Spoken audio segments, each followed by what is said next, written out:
Olá, telespectadores da TV FIB, canal universitário de Bauru. Estamos no ar com mais uma edição do Mundo Acadêmico. O Mundo Acadêmico tem o prazer de receber em seus estúdios a professora doutora Regiane Aparecida Zacarias. Eu tenho o prazer de chamá-la de Reca, que é professora da Unesp, doutora da Unesp, tanto de Assis como aqui em Bauru. Ela vai se apresentar daqui a pouquinho, né? Eu quero agradecer, Reca, a sua presença aqui nos estúdios do Mundo Acadêmico. Muito obrigada, Carolina. É um prazer, finalmente, não é? Estar aqui com você. A gente queria tanto esse encontro, mas precisamos esperar a vacinação, tudo certinho, né? Devidamente vacinados. Então, eu agradeço, é um orgulho e uma honra para mim estar aqui conversando, falando do mundo acadêmico, que é o meu mundo, né? É Perfeito. Onde estou mesmo. Fique conosco, voltamos já já.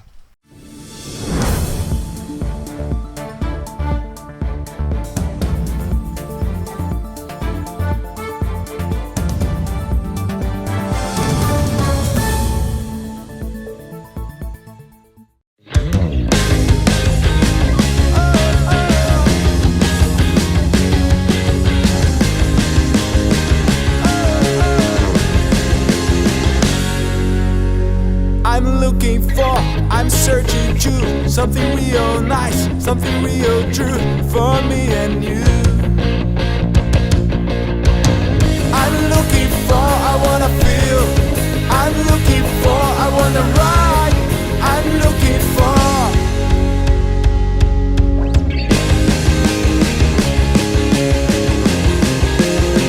I'm looking for, I'm searching to something real nice, something real true for me and you. I'm looking for, I wanna feel. I'm looking for, I wanna ride. I'm looking for.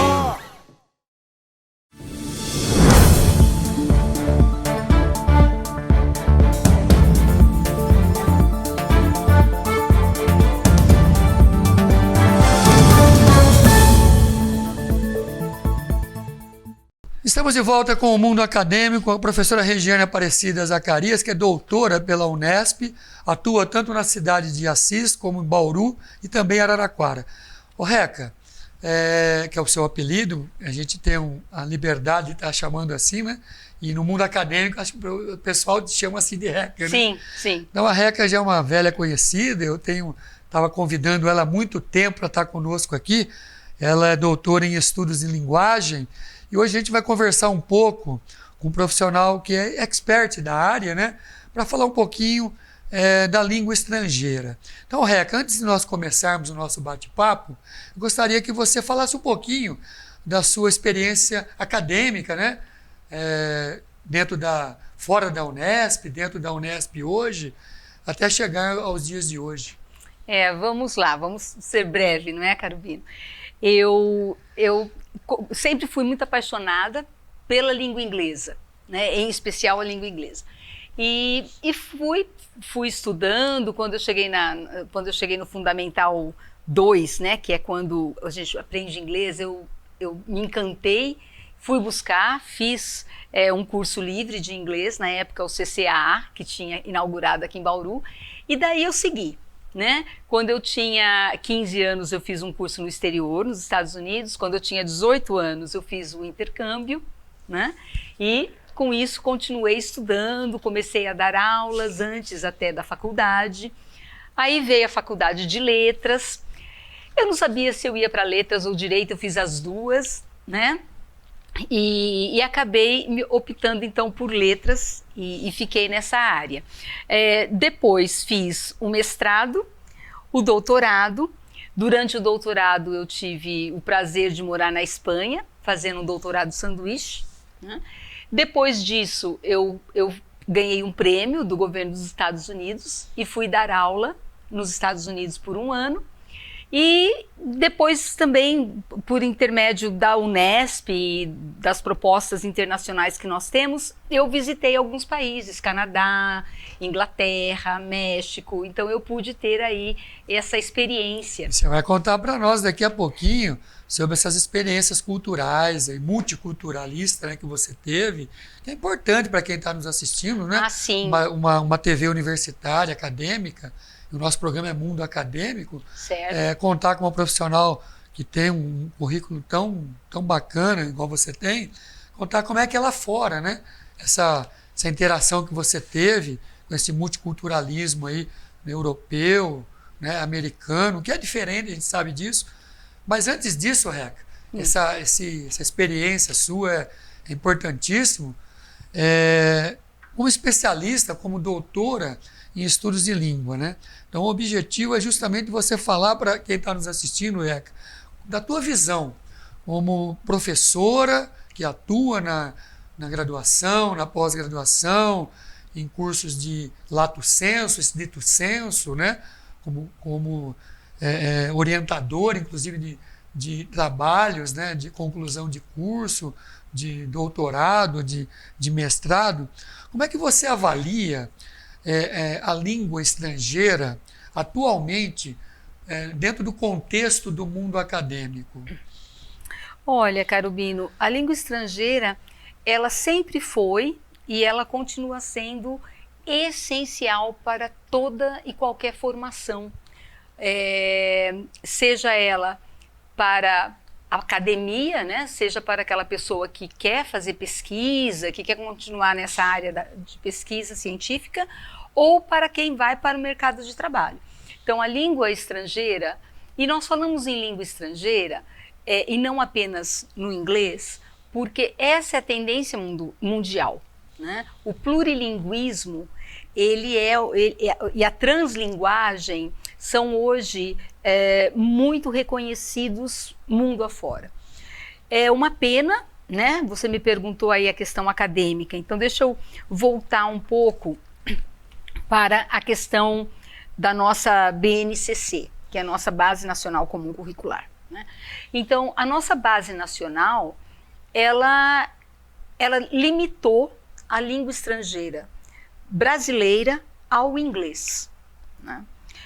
O que não está, não digo que, não vou criticar no sentido de não seria o inglês, não é isso. O inglês sim, mas outras também, não é?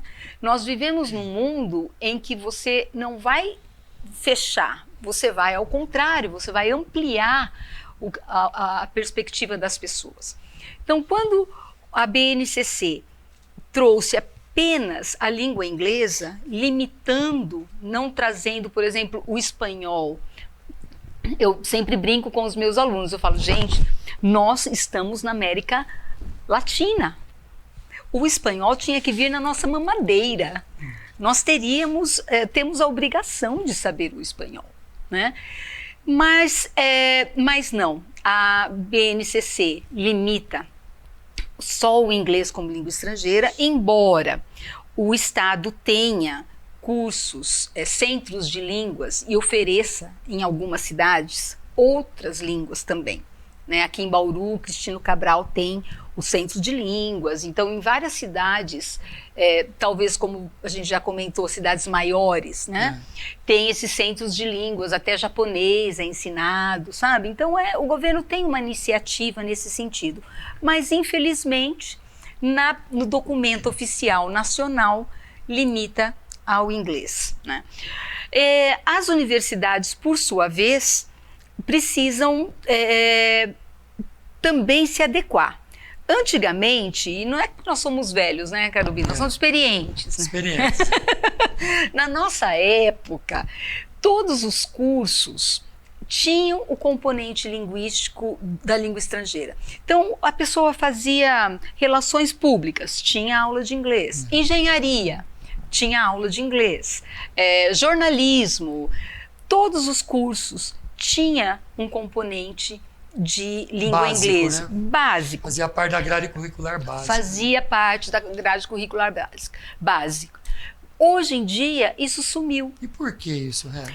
A gente percebeu isso. Eu, como professor também, sinto essa falta, né? Os alunos se afastaram totalmente, né?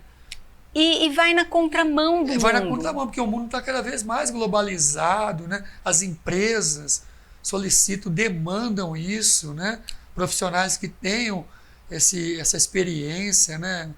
Eu realmente admiro, eu sei até de cursos de relações exteriores que não tem inglês no currículo, né? Como é que você enxerga isso? Olha, é uma pena. Você chega no mercado, vai fazer falta isso. É uma pena que isso tenha ocorrido, que a língua estrangeira tenha sido cortada desse ambiente acadêmico, universitário, e é geral. Eu acredito que não é dada à língua estrangeira aquele valor que ela realmente tem, né?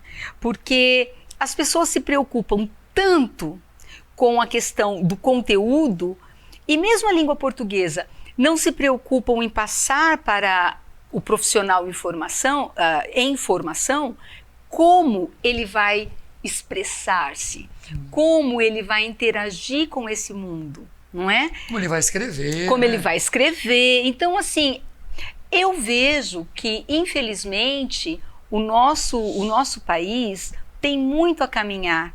Nós não temos, por exemplo, nível nacional, uma política de idiomas. Isso é comum nos países europeus. A Comunidade Comum Europeia tem, por lidar com vários países, né? Sistematizado. E isso tem eles têm um documento de políticas linguísticas e uniformemente atua em todos os países, 18 países lá na União Europeia, por exemplo. Exatamente. E não só de política de língua estrangeira, como política de ensino de línguas estrangeiras. Então, assim... É diferente. É diferente. E com isso, quando a comunidade tem uma política linguística, isso alerta para que as instituições que dela fazem parte também tenham. Então, por exemplo, muitas universidades aqui no Brasil, até bem pouco tempo, não tinham políticas de línguas estrangeiras. A Unesp, eu fico muito honrada em falar, eu contribuí para o primeiro documento de políticas linguísticas. Até então não tinha Até também. então não tinha. Que ano você está falando? Em que ano, mais ou menos? 2015. Nossa. É. Ou seja, 6 anos? 6 anos, Estamos em 2020. Então, daí para frente, as universidades começaram a se preocupar em também escreverem e terem um documento. Inserir na grade dos cursos. Não, na verdade, o documento de política linguística... Não obriga isso. Não. O que vai fazer? Vai trazer, por exemplo, essa questão, mas de um modo mais amplo. Então, a nossa instituição, vamos lá, a FIB, né, essa instituição terá que ter em todos os seus cursos um idioma estrangeiro.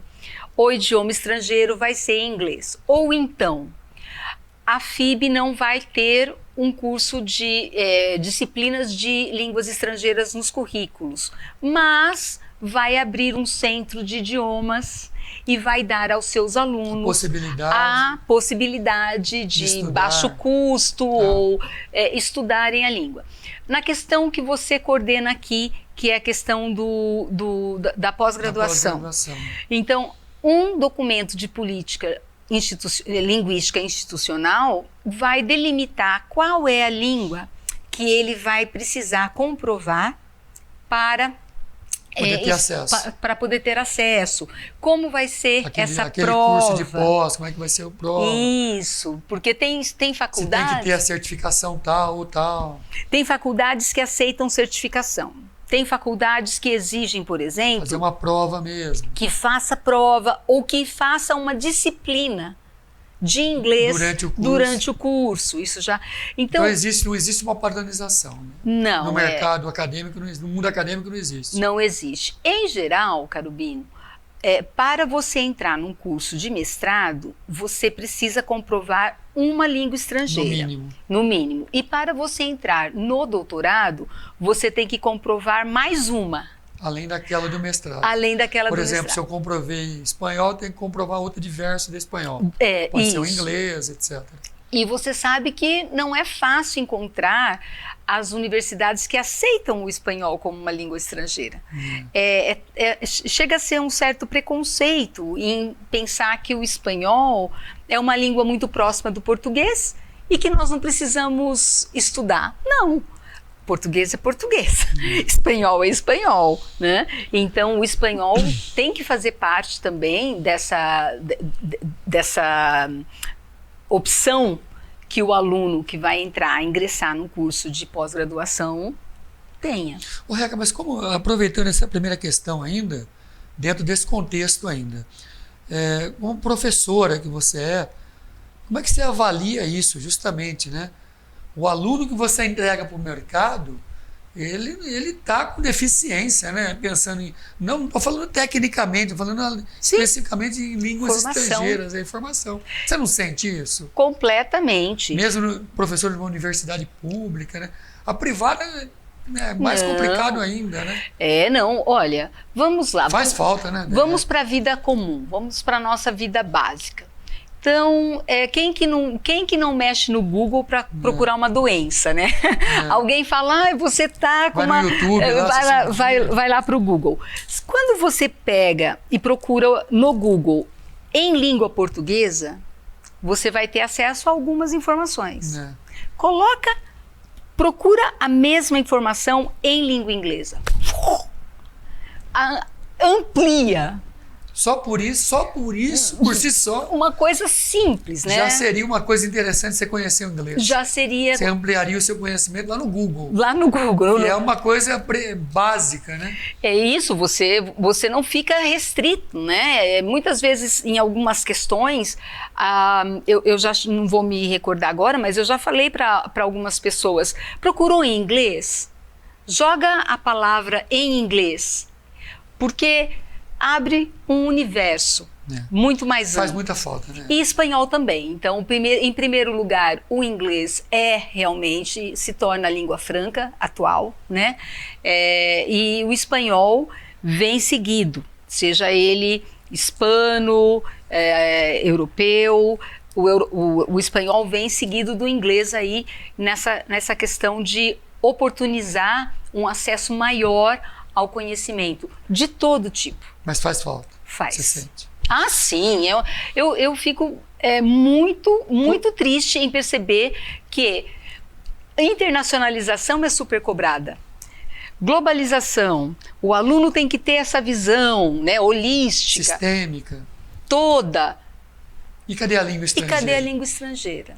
Então, eu espero que um dia as universidades repensem e façam, como eu te falei, não precisa nem ser nos cursos, né? Abre um centro de línguas. Mas, Reca, eu queria fazer um parênteses, porque eu vivo o mundo profissional há 40 anos, né? E as oportunidades dentro da empresa, para o exterior, não tem como. Se você não tiver um conhecimento mínimo e certificado, vou falar pela minha empresa, você nem participa de um processo seletivo interno. Eu sou gerente, você sabe disso, do Banco do Brasil, não teria problema nenhum estar falando. Graças a Deus. Né? E não participa mesmo. Se você tiver, não é o inglês básico não, tá? Isso não serve, tá? Tem que ser o inglês no mínimo intermediário e você tem que falar fluentemente para você poder concorrer a um cargo técnico, não é cargo de gestão não, cargo técnico para você poder atuar no exterior. Né, que a empresa está presente no exterior. É verdade. Então, quer dizer, aí o profissional vai para o mercado, ele fica estancado. Né? Aí ele tem que procurar o quê?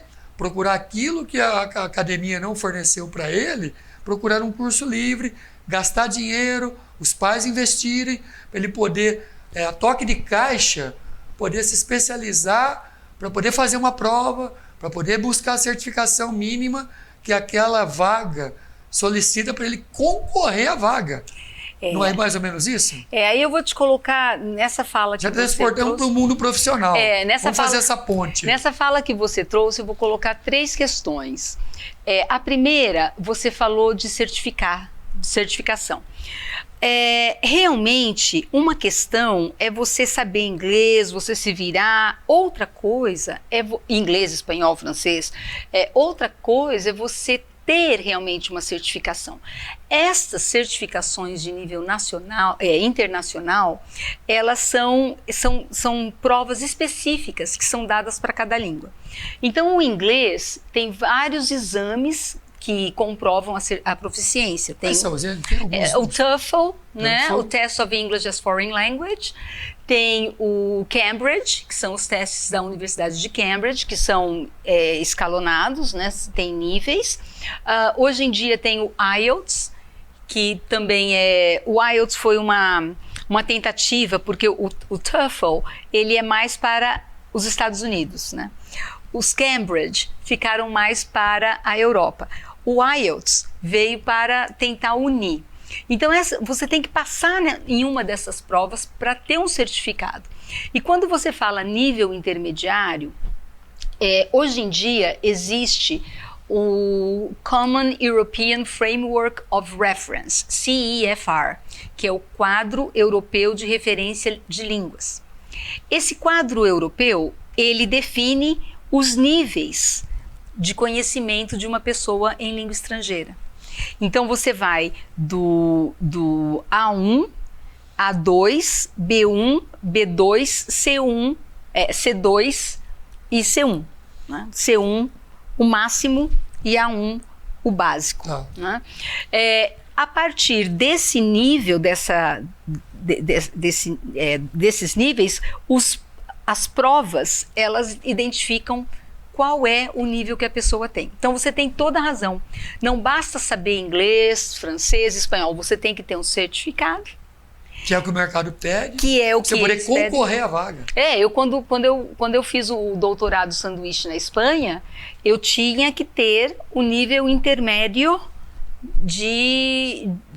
dessa prova, da prova do DELI. Você não ia nem participar. Nem participava. É o Diploma de Espanhol como Língua Estrangeira, que é dado pelo Miguel de Cervantes de São Paulo. Né?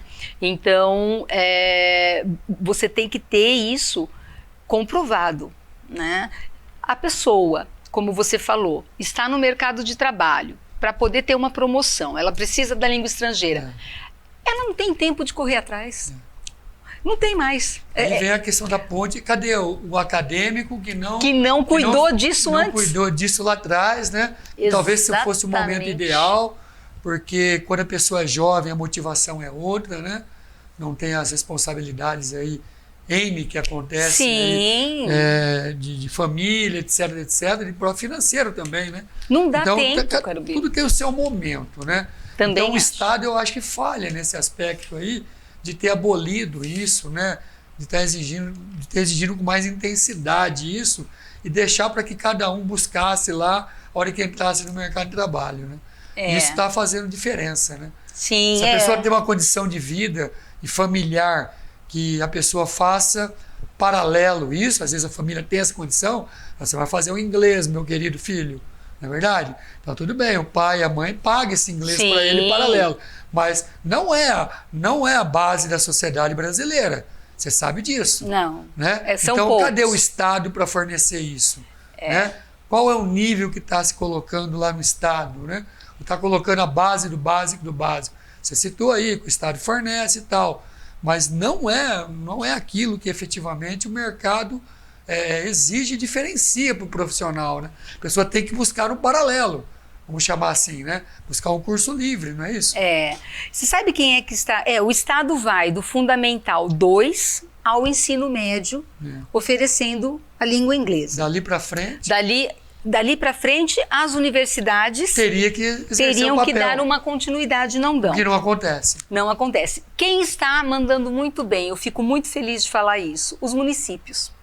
Os municípios grande maioria dos municípios implementou o inglês na educação infantil. Então, a criancinha, os bebezinhos, já começam a aprender Bacana. inglês. Olha que bom. Muito bom. Né? Ô, Reca, vou falar para você, o nosso papo aqui ficaria horas. Além da amizade que a gente tem, né? Eu não tenho dúvida. Mas o Henrique já está dando um sinal lá para nós, que nosso tempo já está Já se foi, esgotando. Henrique. E a gente falou, é lógico, a gente englobou vários aspectos daquilo que era o nosso objetivo, está batendo um papo aqui. Claro. Mas eu queria, nesse finalzinho de programa, que você, é essencial, eu gostaria de ouvir isso de você, da tua experiência que você teve lá fora, né? A gente sabe que você residiu, né, por algumas oportunidades, tanto na Espanha como nos Estados Unidos, e essa experiência cultural, né, da vida, do mundo acadêmico de lá e daqui. Você tem essa condição de traçar esse paralelo para o telespectador que está nos assistindo. Sim, não, realmente... Para poder finalizar o nosso bate-papo. Realmente eu vejo isso como uma bênção, né? Um presente da vida, né? A gente poder. Mas é lógico, quando a gente fala em presente da vida, é um presente bem suadinho, né? Porque tem o seu preço. Né? Tudo tem seu preço. Mas quando nós observamos, principalmente em relação à língua estrangeira, eu percebo que tanto nos Estados Unidos quanto na Europa, eles são mais abertos para uma língua estrangeira. E nós, no Brasil, somos muito receosos. Então, as pessoas aprendem inglês a vida inteira e, mas eu não falo nada. Ai, não, inglês? Ih, mas eu não sei uma palavra. Espanhol? Só falo portunhol. Então, assim, e as pessoas falam. Então, o paralelo que eu trago por algum motivo, nós aqui no Brasil não identificamos as outras línguas como línguas. Inglês é disciplina, não é idioma. E é dificultador. E é dificultador. Eu não sei falar inglês é difícil. É uma pedra no meu sapato. No sapato da comunidade em geral, da população em geral. Né? Então, o que é interessante é nós tentarmos observar e deixar isso claro. Quando eu dou aula também para pós-graduação, eu sempre comento, gente, sejam mais receptivos à língua estrangeira. Então, tá em espanhol? Deixa eu ver se eu entendo isso daqui, deixa eu arriscar. Está em inglês? Eu vou conseguir entender uma palavra ou outra. A internet facilita muito, né, Reca? A internet, o telefone, o laptop, você pode mudar o idioma, né? Você coloca lá para ir praticando. Então, assim, eu percebo que nós aqui no nosso mundo acadêmico, no nosso mundo do dia a dia, precisamos nos livrar ainda desse estigma, desse receio. E o que o pessoal lá fora não tem, é isso? Não tem. Eu sinto... Como é que foi a sua vivência lá fora? Foi muito legal, né? Conta um pouquinho esses minutinhos finais, para quem está nos assistindo. Foi muito bom, porque na Espanha eles ficavam maravilhados que eu tinha o português brasileiro, porque eu morei na Espanha pertinho de Portugal. Então, eles queriam aprender o português brasileiro, né? E também ficavam encantados com o inglês, porque o espanhol tem muita dificuldade em falar inglês, que eles não têm os sibilantes, né? Eles só têm o th. Então, é difícil para eles falarem wash, por exemplo, eles falam wath. Então, quando eles veem alguém falando inglês que não é nativo e falando bem, eles ficam encantados. E lá nos Estados Unidos, né, eu fui extremamente bem tratada e extremamente solicitada para falar do Brasil, para falar da América Latina. Você entrou em sala lá, né, de aula, né? Sim, eu dei Como é que foi essa experiência 8 acadêmica? Disciplinas. Foi muito interessante. Quais disciplinas você lecionava lá? Eu licionei... Para americanos ou para os americanos. Para multiculturais? Na verdade, os Estados Unidos já é um país bem multicultural. Então, eu trabalhei, eu dei aula de políticas políticas do Brasil, políticas econômicas ainda do Brasil. Eu dei aula sobre, eles chamam de Marriage and Family, de casamento e família. É uma disciplina que não tem aqui, né? Então, nessa disciplina, eu falava... Lá em nível de graduação ou de pós? Graduação. Graduação. Essa disciplina era muito interessante porque... Era curso de quê, Reca? Então, eles têm eles têm uma separação diferente da nossa. Porque todos os cursos que os alunos escolhem, eles têm que fazer uma parte de humanas, uma parte de biológicas, uma parte... Obrigatoriamente, exatas. Então, eu dei aula para pessoas de vários cursos, né? E muito interessados em saber sobre a cultura brasileira, sobre a cultura da América Latina, tanto que na época, foi bem na eleição do Papa, e eu fui chamada para dar não uma palestra, né, mas participar de uma aula e falar sobre a Argentina. Eu falei, gente, eu sou brasileira, né? Aí eles falaram, você aqui representa a América Latina. Então, Latinoamérica, né? Você vai falar de todo mundo. E aí falei, né? Eu sou católica, então não foi tão difícil falar da religião e falar um pouco do catolicismo. Tem bastante interesse nisso. Tem bastante interesse. Eu gostei demais, eu gosto demais também de como eles são pé no chão em termos acadêmicos com relação à formação técnica das pessoas, né? Tem que ter curso universitário? Tem, mas tem que ter uma boa formação também técnica. Quando você fala formação técnica? No nível de graduação, por exemplo. Por exemplo, lá eles têm, no nível da graduação, assistente dentário. Como se fosse um curso tecnológico nosso aqui. Isso, mas no nível da graduação. No nível da graduação. No nível de graduação. Eles têm, por exemplo, as pessoas que dão manutenção em ar-condicionados. É um curso técnico especializado dentro da graduação, né? Então, abre-se... Como se fosse uma extensão, vamos dizer assim. Mais ou menos isso. É um curso de graduação. A pessoa escolhe que ela vai fazer esse curso de graduação. Ela se preocupam com o técnico. Eles se preocupam com... Não só com o acadêmico. Não, com o técnico muito bem formado, sabe? E valorizam isso. Eu acho isso fantástico, porque nós não temos isso aqui, né? O mercado não consegue absorver todos os engenheiros. Tem que ter realmente aquelas pessoas muito bem informadas e bem formadas, né? Informadas e formadas, para atuar nos vários segmentos da engenharia. E assim as demais profissões também. E assim as demais profissões. Valeu, então, essas experiências de Nossa, quero ir de novo. Legal.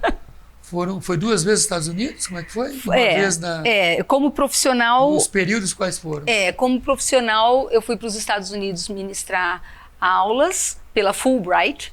Inclusive, é uma associação que eu faço questão de propagandear, né?